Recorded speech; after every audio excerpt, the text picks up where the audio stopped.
Hello everyone, and welcome to Tales from Retail. My name is Fanta, and you're watching Fantavision.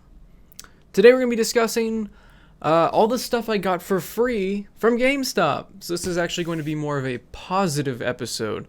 Like I said in my other video, let's start off the year on a positive note, because I have a horrible suspicion that later on down the road, stuff's gonna go south. So let's start off the year positive and talk about some of the free crap I got from GameStop. Now, GameStop, of course, I got a ton of posters. At the last house I was in, actually the house before that, the walls were literally covered in video game posters. We had The Witcher 3, we had, in fact, it was The Witcher 3 poster before they delayed the game. So we had the original date on that poster, and now I'm sad that I don't have it anymore.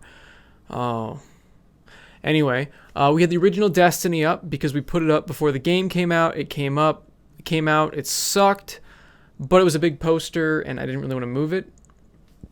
So I didn't. Plants vs. Zombies Garden Warfare and Garden Warfare 2 had both posters up because both are amazing games, and I don't have any of these posters anymore, actually. When you move, you just throw everything away because you don't want to move it and put it back up again.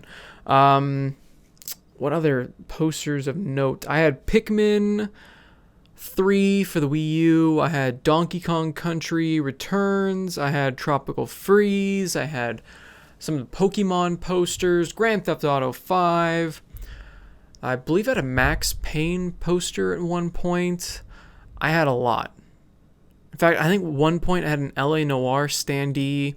I have that Blizzard thing over there. In fact, you know what? For once, I'm going to get up and actually move the camera.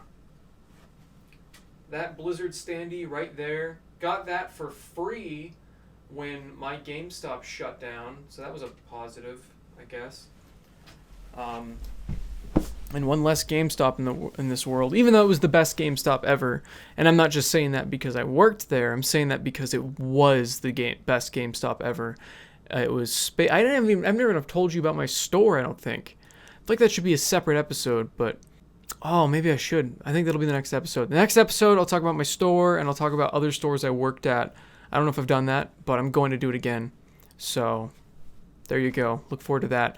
So another free stuff. I got tons of lanyards, like an unbelievable amount of lanyards. I still have them. It's a whole drawer full, and like so many games. It's so funny. When I started working there originally, they didn't care how many lanyards you wore because most people just wore one. But I kept every lanyard that I got, and I wore every lanyard that I got, and I worked there for many years. So after a while, I looked like Mr. T of the video game world, and I had like lanyard on lanyard on lanyard, and I had all these pins from all these different games that I got, and then I had these keychains from the games, and I was just completely like my neck, it was like heavy. Like sometimes like my neck would hurt a little bit like at the end of the day. But I wanted to like keep it going just to see how far I could push it, because that's just what I do. And at one point they finally made the rule where you can only have 3 lanyards. Now I don't know if this was just a rule for my GameStop because I was the only person doing this, or if they actually made it a company-wide rule. But I was told that I was no longer allowed to wear more than 3. So I wore 3. We also had... I'm completely getting off track here, but actually no, this fits in. We got tons of these shirts. That's why you see me wearing these shirts a lot, because I got like 3 or 4 of them, because I was the only one that could wear a medium. So I have a ton of these shirts still, and they said that I was allowed to wear this to work and not a collared shirt like normal if it was a GameStop shirt. And because I had so many GameStop shirts, actually, at the time, I think I had probably 6 or 7. Maybe even more, because I'd worked there for so long. But some of them have gotten lost or stolen, stuff like that. And mostly lost in the move. I lose stuff in the moves. And I wore these every single day because I don't like wearing collared shirts. And at one point once again, because I pushed things as far as I could, they told me that I could only wear a GameStop shirt on Friday. I think I negotiated it to 3 days a week. What's up with threes? I don't know. Maybe I'm remembering this wrong. This was several years ago. But once again, I took a rule. I used it like I was supposed to. I just happened to have a bunch of shirts because I was the only one that could fit in a medium and a large. So I got all the mediums and my large. So I got to wear it every day for a while. That was cool. Lots of little Lego minifigs. Got tons of those because pre-order bonuses, after a while, you just get to take them home. So that was cool. So I had a stupid amount of minifigs, especially when the store shut down, because I stopped taking them after a while because I didn't care. And then we're going to throw them all away. And I was like, I guess I'll take them home. So I took them home and they just sat on a shelf for a while. And one day I decided to check eBay. I made about $100. That was cool. Whenever Harvest Moon game came out, we'd get a couple pre-order bonuses for that game, but nobody ever pre-order the game, or we'd have people pre-order it and not pick it up, and they just sitting there for months. So we had a rule. It was like after like 2 months or 3 months, you could take home the pre-order bonuses because the shelf would just start getting full. At one point, they wanted to do a point system, so we could like earn points by doing well. And then we'd be rewarded with tickets, and then we'd turn the tickets in for different, pre-order bonuses instead of just taking them home like we used to. That never happened. My manager just liked to give ideas for stuff and then not follow through. So we just kept taking that stuff home. And then also game manuals. Holy crap. Those things would get pennied out, and we were supposed to throw them away and rip up the covers, but that's such a waste. That's so stupid.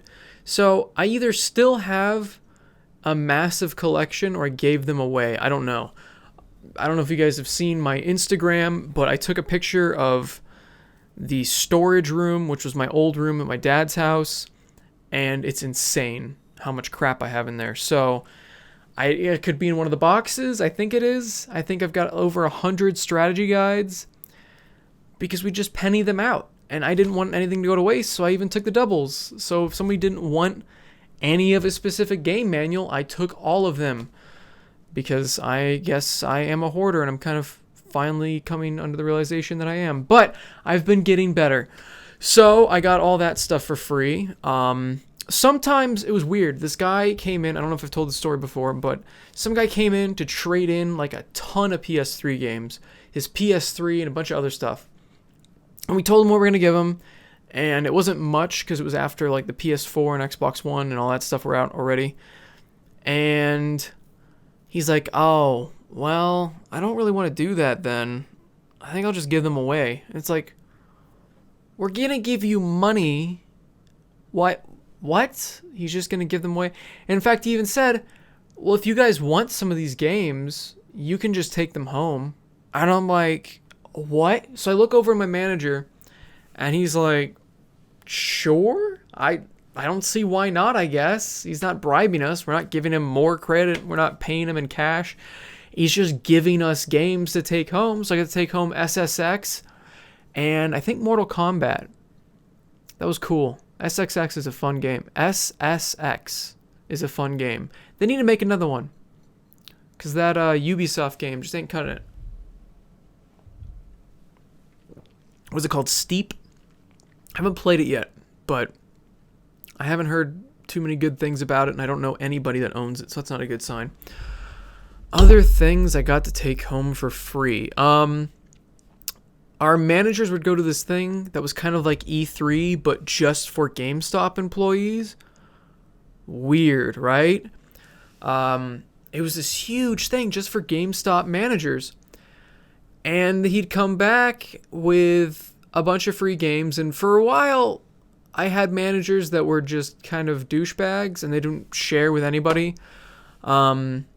And then I had some managers that would bring back like a bunch of like the free stuff they got, like backpacks, keychains, t-shirts. And they'd take out a couple of the things they want, but bring back the majority for us to go through. And I got a cool backpack. Like, I still have my Battlefield Hardline backpack. I got t-shirts, some random keychains I'm sure that I added to my lanyard at the time, and just a bunch of random cool video game stuff. And then, see, managers would get like free games. I think they'd get a ton of free games, almost like a free game a month. And for a while, they did physical editions. My managers never cared about most of the free games, so they would immediately open them and trade them into the store.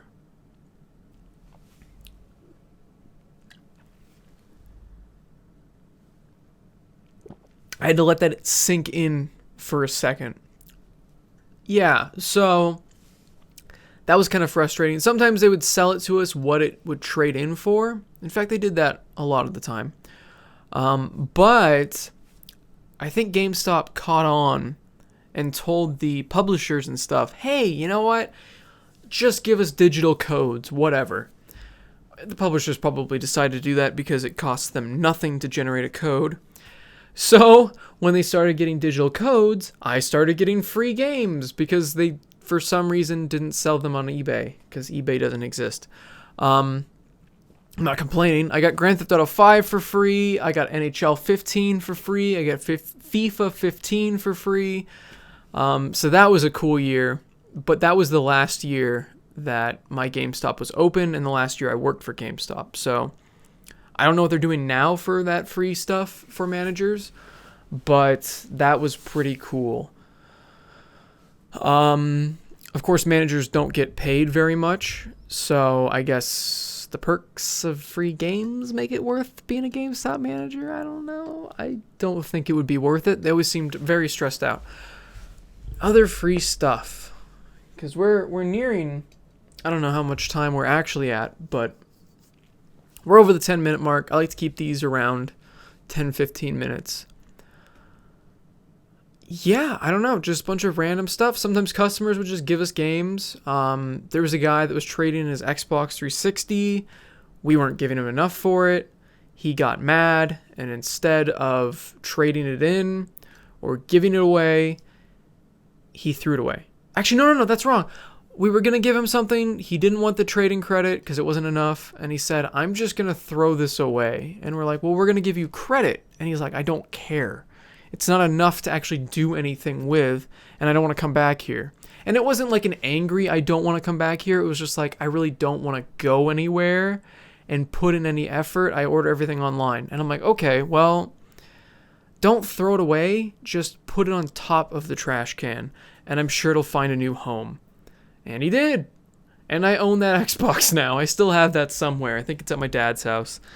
There's a lot of situations like that. Red-ringed Xboxes. I think a customer gave us a red ring Xbox at one point as well, which I actually used as a prop in one of my videos for college. That was a lot of fun. If you guys can track down that video, it's pretty great. I don't know if it's on this channel or not. I don't think it is, but it's pretty great. What else did we get for free? We got to break stuff for free. That was cool. Whenever we got Rock Band guitars, Guitar Hero guitars, those skateboards. After a while, we stopped actually doing anything with those. They were marked as destroy, and we happily destroyed them. We smashed the hell out of them outside, and that was a ton of fun. We had that Tony Hawk Ride, though, skateboard for a while, because after we closed up, we'd like to try to do tricks with it. It was pretty fun. And what else? I think that's... We got to check out games, of course, for a week. Was it a week? It was a couple days. 2 days. 3 days? I don't remember any days. Maybe 4. I think it was about 4. It was a weird number of days that you could check out a new game. We had to have enough stock for customers to buy, but if we did, we were allowed to take home a brand new factory sealed game and open it and play it. Now, of course, if we had a used copy, we'd have to use that instead. But this is also a warning to you guys. If you're buying that brand new game and it's been opened, I'm sure the employees played it. It's not new anymore. Do I feel bad about doing that? No. Do I think GameStop should stop letting employees open games and sell them as new? Yeah. I think people should be getting a 10% discount at least. The problem is that they won't do that because that 10% is their profit margin. They only make about $5 per new game. That's why GameStop is so adamant on selling those used games, even though they're only $5 cheaper than the new counterpart, which you can get for 20% off at Best Buy. So you save more money by buying it new. Same with Amazon. You get that 20% off in like the first, I think it's just pre-orders now. Before it was like the first 2 weeks. I don't know how it works anymore, but they keep changing stuff over there. A lot of downloadable codes I got for free just because they'd come in used games, and whatever it's used, it doesn't matter if the code works or not. So my managers would let me take codes home. Just telling you what happened. I mean, they weren't big deals. Like the codes were like, unlock this outfit for pre-ordering, and they didn't use it. So I'd just take it home, whatever. It's a used game now. They know what they're buying. I wouldn't take the manuals out. That'd be stupid. I got a ton of free DS cases because for some reason, GameStop thought it'd be smart to take all the DS games, take them out of their cases, put them in those crappy little yellow envelope things, and put them in a display case and sell them just naked. Sell those games by themselves. I don't know about you guys, but I think it's kind of stupid because I like my games with cases, and a DS game by itself is really easy to lose. So unless you've got a case just for games, which I know a lot of people have, it's just stupid. It's really stupid. So I know why they did it. It was a space thing, but even then, like, we had enough space. We could have kept the cases. I mean, now it makes sense now that they bought ThinkGeek, so they got a bunch of pop trash everywhere and stupid memorabilia and 4,000 different kinds of video game monopolies. But I don't know. There was like no reason to buy any DS games from GameStop anymore after they did that. I mean, I used to buy used games when I worked at GameStop because I didn't know about Gamers Club Unlocked. And I don't even know if it existed when I worked at GameStop. And I would buy DS games all the time because usually they were priced pretty decently. And with my discount and the card, it worked out and it wasn't that bad. But when they got rid of the cases, it was like, I'm never buying a DS game here again. It's not even a temptation because I don't want just the game. However, all those cases did not make it to the garbage can. In fact, are in my storage room at my dad's house. So I've probably got 60 to 70 DS cases still. I don't know. I've given out a lot of DS cases to people. I've used a lot of DS cases because a lot of the ones I grabbed and kept because we had hundreds of these cases that we threw away. I threw away hundreds and kept the Marios, the Zeldas, the Pokemons. The games that I knew were worth something were the cases that I kept. So I still have a plethora of those cases buried in that room. So whenever we find a naked game out in the wild, I usually have a case for it and add it to my collection. So a lot of these games in my collection, my DS collection, were originally just naked games that we found at a garage sale. But I had the full, complete in-box rest of everything else, including the health warnings. So got a bunch of complete in-box DS games because of that. Craziness. I can't think of anything else I got for free. If I do think of anything else, I'll just do a part 2, I guess. So thank you, everyone, for watching this a little bit longer Tales from Retail and more cheerful, really, because we're talking about some cool stuff I got for free. And there were some perks to working at GameStop. It wasn't just complete misery all the time. When it was downtime and I've done all my stuff, it was nice, you know? You get to play the demo units. Some watching the ads got old. You got to play the demo units. I don't know. It was okay. It was kind of peaceful at times because just how quiet it was. At least my GameStop was, for reasons I'll explain when I compare and contrast the different GameStops I worked at. But It wasn't all bad. It wasn't great, but for a retail job, it's probably the best retail job out there. That's not saying much, though, because retail's terrible. Thanks for watching, everyone. Have a fantastic day. See ya.